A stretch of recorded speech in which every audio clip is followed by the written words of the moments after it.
I wasn't sure if I was going to make this video. I like to keep videos light and fun and playful, not really scary. But I decided that all of us are going to die. You know, your parents are going to die. Your best friends are going to die. Your loved ones are going to die. Life can be truly horrific sometimes. And so I decided that this was an important video to make because my loved ones and I went through a very horrific situation this month, as a lot of you know, because a lot of you saw the GoFundMe, you donated to the GoFundMe, you wrote me messages and stuff in there. I was blown away, to be completely honest. So I figured that I owed you guys a pretty big thank you on Thanksgiving. Disclaimer, if medical stuff freaks you out, or if you can't handle scary things, I'm going to put a Ryan's Toy Review video up, and you can just watch that video instead. A few weeks ago, my girlfriend and I were on vacation in Florida, and we were at Universal Studios on a roller coaster called the Hulk Coaster. One of my favorites, 9 out of 10. After we got off the roller coaster, my girlfriend received a phone call that her father had suffered a massive ischemic stroke. An ischemic stroke is when the blood is cut off to your brain. Your brain can't get oxygen, it can't get nutrients. It's very easy to die. And unfortunately, strokes are becoming more and more common, especially these types of strokes these days. Even with young people like you and I, we're getting strokes for some reason. My girlfriend's father, Randy, knew that he was having a stroke when his left arm started to go numb. But it's easy to dismiss this as a little bit of shoulder pain. You could have tweaked your arm at first until he started slurring his words. Luckily, he had somebody with him who could call 911, get an ambulance there as soon as possible because in a stroke, every minute counts. Once he got to the hospital, they gave him a medication called tenecteplase, which is meant to break up blood clots when you have a heart attack or a stroke in your body. This was a stroke caused by a blood clot. After they gave him this medication, they began a fairly disturbing procedure called a mechanical thrombectomy, where they stick a device in your leg, in your artery. I guess you could call it a wire. And they weave this wire through your entire circulatory system, through all your veins, up into your brain, where it then enters the veins in your brain and grabs the blood clot and pulls the blood clot out mechanically. And all while you are not sedated, you are not on pain medication because they do not allow it for a stroke. I mean, don't get me wrong, this is a miracle procedure, right? But not even Saw could come up with something like this. Unfortunately, the mechanical thrombectomy was a failure. It could not remove the clot, and so the doctors could only monitor his brain as it swelled up. See, the thing about a brain is when it swells up, it has nowhere to go.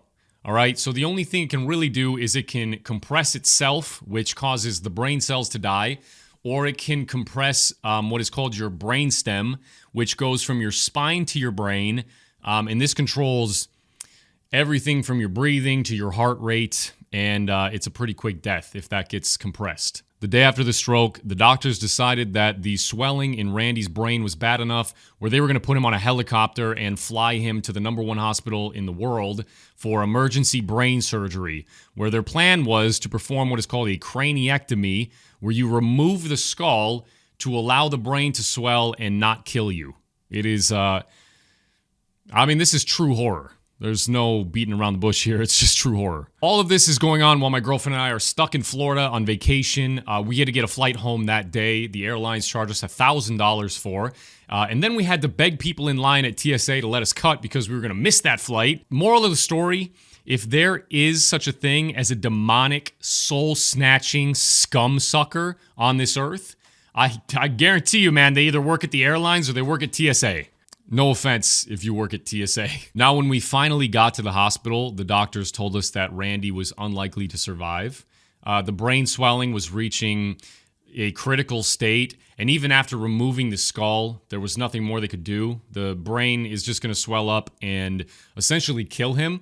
They told us that even if he would survive, he would be in either a vegetative or severe disability state without the ability to have speech or to walk ever again. You have to imagine hearing this about your dad. My girlfriend is 25.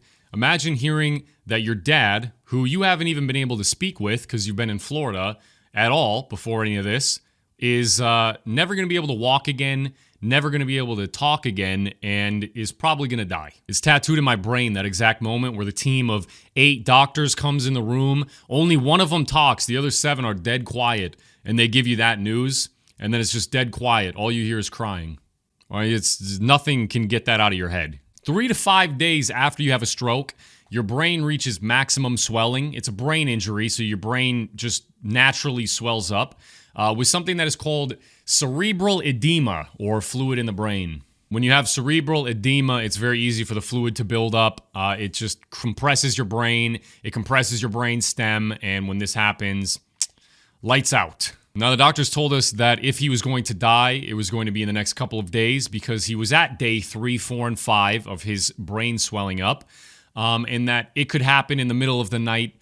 No notice, you just get a phone call. All we could do was to have faith through the next 48 hours that he would survive. But have faith we did. And this is what I want you to take from this, is when the entire world is telling you to lose hope, to lose faith, it is more important than ever for you to hold on to it. Every day the doctors came in, they told us again and again that he is just likely to die. But then they came in and they told us that the swelling hadn't gotten worse.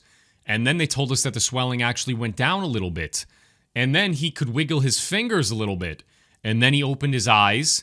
And then they took him off the ventilator because he could breathe on his own. Over the course of 3 weeks, they moved Randy out of the intensive care unit. They took his feeding tube out because he could swallow on his own. His speech is getting better every single day. He understands everything we say. Sometimes he talks as good as before the stroke, and he is moving the left arm and the left leg that we were told was never going to move again. There was a day where a doctor asked my girlfriend if she wanted to move her father into the type of care that would make him comfortable for his death. And now Randy is telling her what he wants from Subway. I mean, I don't even like Subway, but by God, get that man his tuna sub. I mean, don't get me wrong, I'm leaving out a lot of terrible details. Every hour of this process felt like it was its own day. I mean, you can't eat, you can't sleep. It was a nightmare, and he's gonna have a long recovery. If it's not months, it will be years of rehab. The medical bill is going to be close to $1 million. I mean, the helicopter ride that took him to the hospital is $50,000 alone. I mean, the poor guy's ex-wife wouldn't even let him see his son in the hospital. There are so many details of this that you could never imagine until the day that you have to go through it yourself. It was difficult on everybody, but especially my girlfriend. I have no idea how she even got through it. But despite all of these things, I mean, there's no denying it. This is nothing short of a miracle. And you guys who found the GoFundMe and you donated and you wrote messages, I've read like a handful of them. Dude, I couldn't even believe it, man. I was blown away. I truly love you guys. And to be honest, man, I mean, Mr. Beast could donate $100,000 and I would still be more blown away by the young men that follow me and they have no money. I mean, some of you aren't even 18 yet and you decided to give $5, which doesn't seem like a lot, but I know that it is a lot. Even if you didn't donate, I was blown away by the messages I was getting on Snapchat, Instagram. You guys were genuinely looking out for me. I mean, I'm impressed, man. I'm impressed. Sometimes the NeatMike fan base, we get a little flack, but we're all right. Thank you. I hope anybody who donates, I hope that is paid back to you 100-fold. I don't have any words. All I can say is thank you. Over the next couple days, I'm going to be reading those messages. I haven't even gotten to them yet, and I know a lot of you left really nice messages, so I want to read every single one of them. As for what caused the stroke, if you're wondering, doctors have no idea.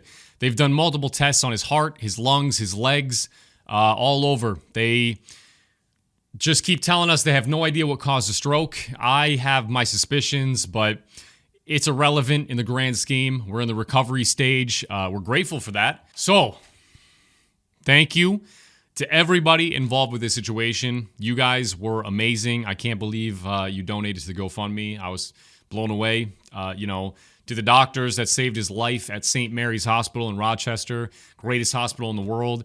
To God, to miracles, to everyone who, was looking out for me, asking how I was. The entire thing, I feel like if any of these things changed or if anything was different, we might not have had the great outcome that we could have had from such a serious, detrimental situation. I feel like I sound like I'm accepting an award for best mustache or something, most handsome YouTuber. I don't know. Once again, thank you. I love you. and I'll see you soon.